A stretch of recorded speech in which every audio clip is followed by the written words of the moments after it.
nós temos trazido em destaque na programação do Canal do Boi, em especial no Agricultura BR, os impactos das novas regulamentações da União Europeia quanto à importação de produtos. Aqui, basicamente, em relação às cadeias produtivas do agronegócio brasileiro, há uma grande preocupação com produtos como café, como soja, como carne bovina, entre outros. Para falar a respeito deste assunto, nós vamos conversar agora ao vivo pela internet com Fernanda Stefanello, ela que participa do Agricultura BR, é sócia da área ambiental e ESG da Demarest Advogados. Fernando, obrigado pela sua participação. E eu quero fazer uma pergunta a respeito dos efeitos dessas decisões, desses regulamentos novos da União Europeia. Já vinham sendo debatidos já há muito tempo, então já se tinha algumas informações aqui no Brasil de como que eles seriam instalados. Ele traz um impacto inicial principalmente sobre indústrias que são exportadoras para a União Europeia aqui do Brasil. Mas o questionamento é quais são os impactos que essa nova regulamentação, que essas decisões podem trazer para as exportações brasileiras. Boa tarde, seja bem-vinda. Boa tarde. Olha, primeiro acho que é interessante a gente considerar quais são os produtos do que nós estamos falando. A soja, bovino, cacau, óleo de palma, café, madeira, borracha e os derivados. Então, eu estou falando de papel também, eu estou falando de pneu, eu estou falando do boi ou da carne já processada. E o que está acontecendo, né? Acho que não só a União Europeia, como os outros países, a exemplo dos Estados Unidos também, eles têm olhado de uma forma diferente para a questão do controle de desmatamento. Então, considerando acordos internacionais que foram firmados, eles entendem que eles precisam ter uma postura mais efetiva com relação ao controle do desmatamento, com relação aos produtos que são exportados para esses países. E visando ter esse controle maior, eles começaram a fazer, então, por exemplo, ter determinadas restrições de exportação dos produtos. Então, como que funcionaria? Então, a ideia é que produtos provenientes de áreas desmatadas, aí a gente está falando do desmatamento tanto legal quanto ilegal, depois de 31 de dezembro de 2020, não poderiam entrar mais no mercado europeu.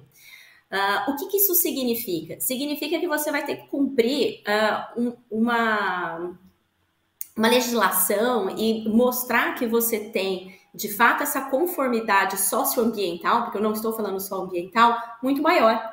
E com isso você tem o quê? Você tem custos relacionados a essas medidas, porque eu preciso ter agora uma auditoria, uma due diligence, que vai demonstrar a conformidade dos meus produtos. Por acaso, então, por exemplo, se eu tenho um exportador que ele não demonstra efetividade, a conformidade dessa produção, ele pode estar sujeito a algumas penalidades.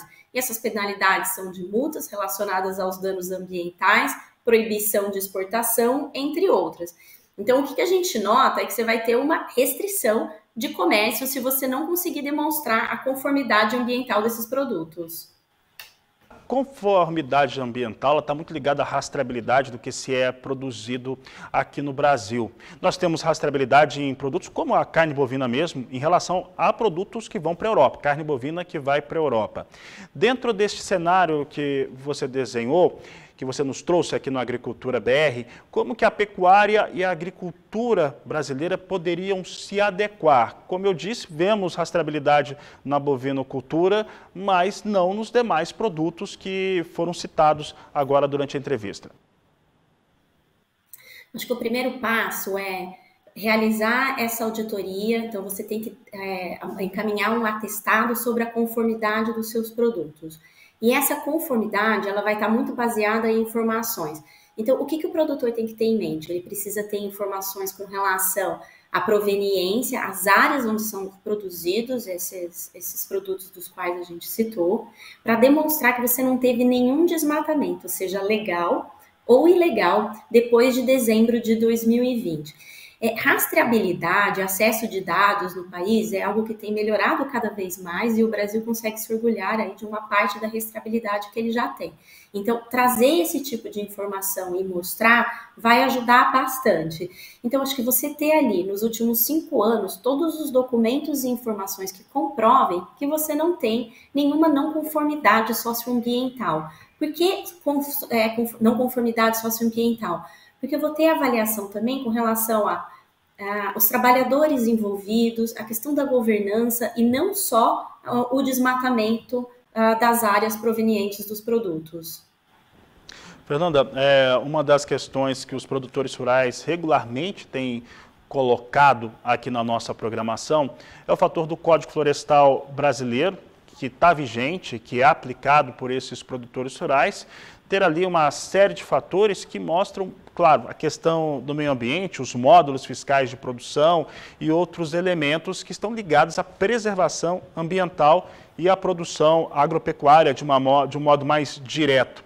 A União Europeia considerou ou pode vir a considerar as legislações de países como o Brasil e o seu Código Florestal?